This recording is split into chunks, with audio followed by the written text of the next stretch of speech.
হ্যাঁ, এখানে আমরা বৃত্তের কয়েকটি চিত্র দিয়েছি। এই চিত্র থেকে আমরা যদি ভালো করে শিখি তাহলে আমরা বৃত্তের উপর বহু নির্বাচনী যেসব প্রশ্নগুলো হবে আমরা প্রত্যেকটা প্রশ্নের সমাধান করতে পারবো। বৃত্তের এইসব প্রশ্ন ছাড়া আমি আরও কিছু প্রশ্নের সমাধান দিয়েছি।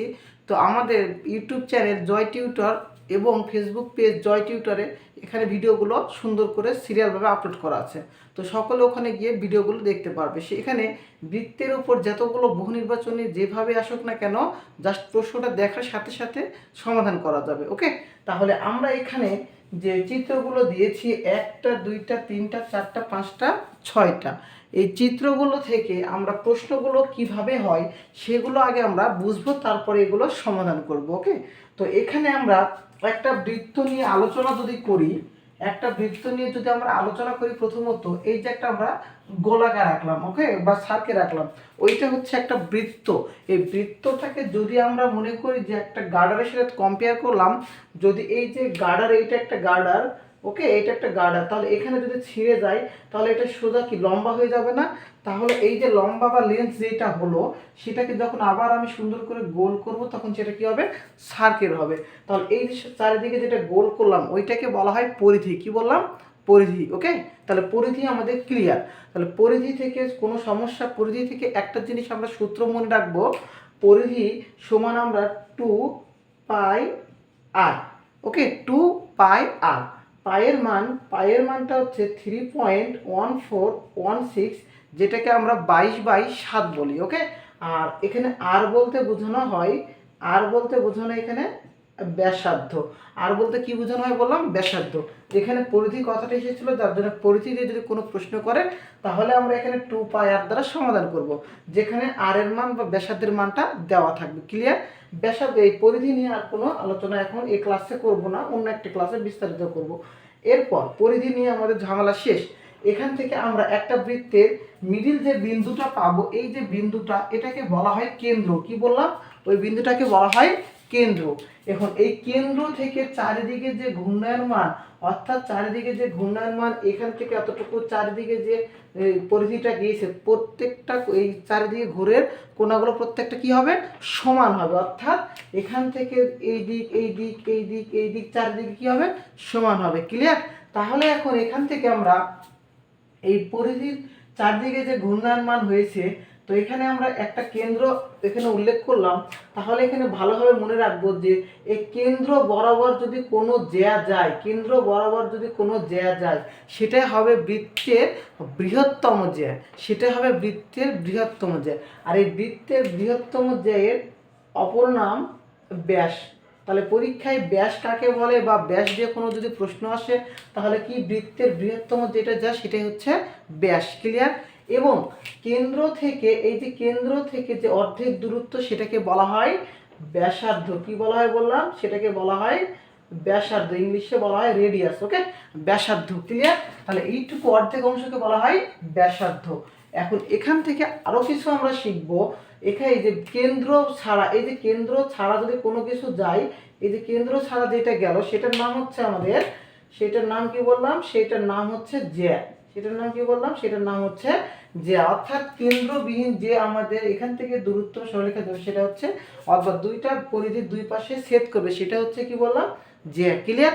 এই জ্যা দ্বারা যে দুইটা, একটা বৃত্তকে দুইটা অংশে ছেদ করেছে, তাহলে এই অংশ আর এই অংশ, তাহলে উপরে একটা অর্ধেক অংশ আছে, নিচে একটা ছোট অংশ আছে। ওকে, এখানে আমরা দুইটা জিনিস শিখবো, একটা অধিচাপ, একটি উপচাপ। ক্লিয়ার? কি বললাম? একটি অধিচাপ, একটি উপচাপ। ওকে, তাহলে অধিচাপ উপচাপ সম্পর্কে ভালোভাবে জানতে হবে। এবং আরেকটি প্রশ্ন রয়েছে যেটা বৃত্তচাপ। কি বললাম? বৃত্তচাপ। ওকে, এটা আমি কোণে এসে আলোচনা করব। বৃত্তচাপ, অধিচাপ, উপচাপ এবং বৃত্তস্থ কোণ, অর্ধবৃত্তস্থ কোণ, সকল কিছু নিয়ে। ওকে, তাহলে এই অংশটুকু যদি আমরা একটু জানি তাহলে আমরা এই অংশটুকে পার হব। তাহলে ও এ, তাহলে ও এর নাম কি হবে? অবশ্যই কেন্দ্র থেকে অর্ধেক অংশ, তাহলে তার নাম ব্যাসার্ধ। আর বি সি, একটা কেন্দ্র বরাবর পুরো একটা সরল রেখা বা জ্যা গিয়েছে, তাহলে সেটাই হচ্ছে বৃত্তের বৃহত্তম জ্যা, তার নাম কি হবে? ব্যাস। এবং এখান থেকে ডি ই, এই যে কেন্দ্র ছাড়া যেটা গিয়েছে তার নাম কি হবে? এটার নাম জ্যা। ক্লিয়ার? আমাদের প্রথম চিত্রটা কমপ্লিট। এখান থেকে আমাদের প্রথম চিত্রটা কমপ্লিট। এরপর আমরা একটা একটা করে শিখবো সবগুলো। ওকে, এরপর এখানে বৃত্তের আরো একটি আমি চিত্র দিয়েছি যে এখানে একটি কোণ দিতে হবে। হ্যাঁ, তাহলে এখানে একটি কোণ দিলাম। এখানে আমরা বৃত্ত থেকে দুইটা জিনিস শিখবো। একটা যেটা কেন্দ্রে থাকবে তাকে বলা হয় কেন্দ্রস্থ কোণ, যেটা বৃত্তের এই যে চাপের সাথে যুক্ত থাকবে এই যে এগুলোকে বলা হয়, এটার নাম হচ্ছে বৃত্তস্থ। এই যে চারিদিকে আছে না, তাহলে এটাকে বলা হয় কেন্দ্রস্থ কোণ, এটাকে বলা হয় বৃত্তস্থ কোণ। ওকে, তাহলে পরিধির সাথে যে কোণগুলো যুক্ত থাকবে সেগুলোকে বলা হয় বৃত্তস্থ কোণ। তাহলে এই কেন্দ্রস্থ কোণ আর বৃত্তস্থ কোণ থেকে একটি ভালো একটা জিনিস মুখস্থ করতে হয় যে এই যে কোণটা যেটা হবে কেন্দ্রস্থ কোণ, এই বৃত্তস্থ কোণের দ্বিগুণ হবে। তাহলে এখানে আমরা দুটো জিনিস মনে রাখবো। একটা টপিক যে কেন্দ্রস্থ কোণ বৃত্তস্থ কোণের 2 গুণ। আর এখান থেকে আরেকটা কথা মনে রাখবো যে বৃত্তস্থ কোণ কেন্দ্রস্থ কোণের অর্ধেক। আমরা পূর্বের ক্লাসে যেমন বলেছিলাম না যে ব্যাসার্ধের দ্বিগুণ, ব্যাসার্ধ ব্যাসের অর্ধেক, সেরকম কথাটা হয়। ওকে, একই রকম কথা এখানে, শুধু কোণ নিয়ে কথা হবে। অর্থাৎ কেন্দ্রে যে কোণটা উৎপন্ন হবে এই বৃত্তস্থ কোণের সেটা হয়ে যাবে দ্বিগুণ। তাহলে এখান থেকে আমি পরীক্ষায় একটা প্রশ্ন যদি স্যারেরা এইভাবে দেয় যে এটার মান যদি 30 ডিগ্রি হয় তাহলে এইটার মান কত হবে। তাহলে একটু আগে বললাম যে এই কোণের ডাবল এই কোণের অর্ধেক এই কোণ, তাই না? তাহলে এইটা যদি 30 হয় তাহলে এটা কত হবে? 60 হবে। কত হবে? 60 হবে। ওকে, আমরা যদি এইটা যদি ভালো করে শিখি তাহলে এইরকম ভাবে আমি আরেকটা প্রশ্ন করলাম।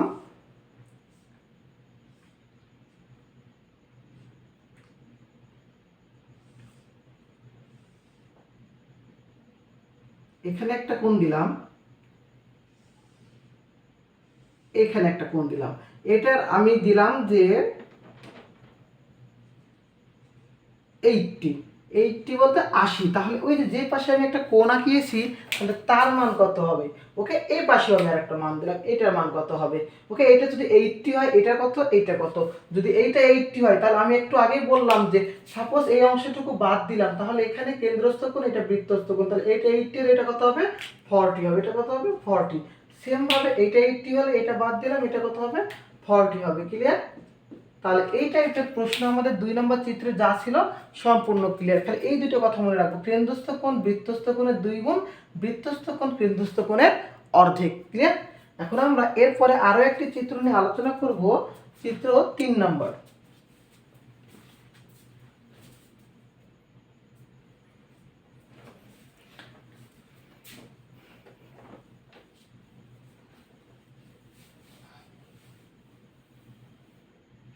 এখানে 3 নম্বর চিত্রটিকে ভালো করে লক্ষ্য করি যে এখানে একটা বৃত্ত দেওয়া হয়েছে, বৃত্তের ভিতরে আমি যদি এইভাবে ঘিরে দিই তাহলে এখানে একটা সমকোণী ত্রিভুজ, এপাশে ঘিরে দিলে এপাশে একটা সমকোণী ত্রিভুজ, তাই না?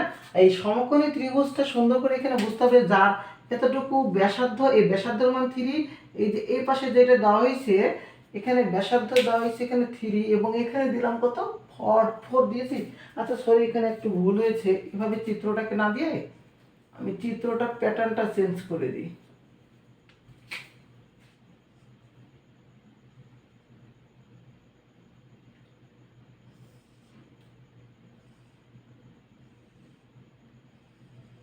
ওকে, এইবার ঠিক আছে। আমি এটার নাম দিলাম, এটার মান দিলাম 3, এটার মান দিলাম 4। ওকে, এটার নাম দিলাম ও। তাহলে এখানে প্রশ্নে এখানে এ দিলাম, এটা ও, এখানে দিলাম বি, এটা কেটে দিলাম। তাহলে এখানে বললাম যে ও এ এবং ওবির মান কত? কি বললাম? ও এ এবং ওবির মান কত?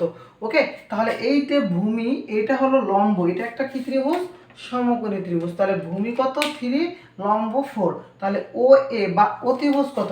এখানে আমরা যদি কম্পেয়ার করি ও এ যেটা হবে ও বিও সেটা হবে, কারণ এখানে একটা কেন্দ্র, তার চারিদিকে যেগুলো থাকবে প্রত্যেকটা কি ব্যাসার্ধ সমান হবে।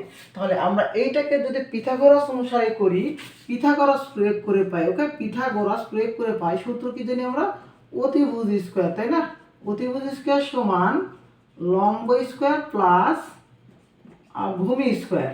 তাহলে এখানে প্রশ্নে লম্ব বলতে কত 4, লম্ব বলতে 4 স্কোয়ার, ভূমি বলতে 3 উপর স্কোয়ার, তাহলে 4 4 16, 3 3 9, তাহলে কত হবে 25।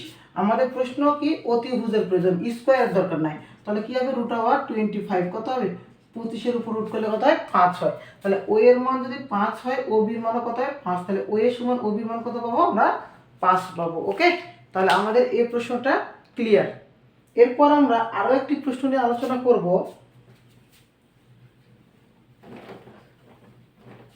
এখানে আরো একটি প্রশ্ন রয়েছে যে অধিচাপে অন্তর্লিখিত কোণ কত হবে। এই প্রশ্নটি এবারের জন্য খুবই খুবই ইম্পর্টেন্ট, যে অধিচাপে অন্তর্লিখিত কোণ কত হবে। এই প্রশ্নটা ভালোভাবে মনে রাখতে হবে। অধিচাপে যতগুলো কোণ উৎপন্ন হোক না কেন, প্রত্যেকটা সূক্ষ্ম কোণ হবে। কি বললাম, প্রত্যেকটা কি কোণ হবে, সূক্ষ্ম কোণ হবে। এটা ভালো করে মনে রাখতে হবে।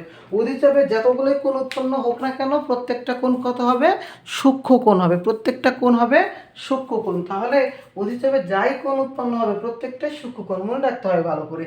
এখন আমরা পরেরটা নিয়ে আলোচনা করব। এখানে একটা বৃত্ত দেওয়া হয়েছে, বৃত্তের ভিতর চতুর্ভুজ, এবং এখানে একটা বৃত্ত ছাড়া চতুর্ভুজ দেওয়া হয়েছে।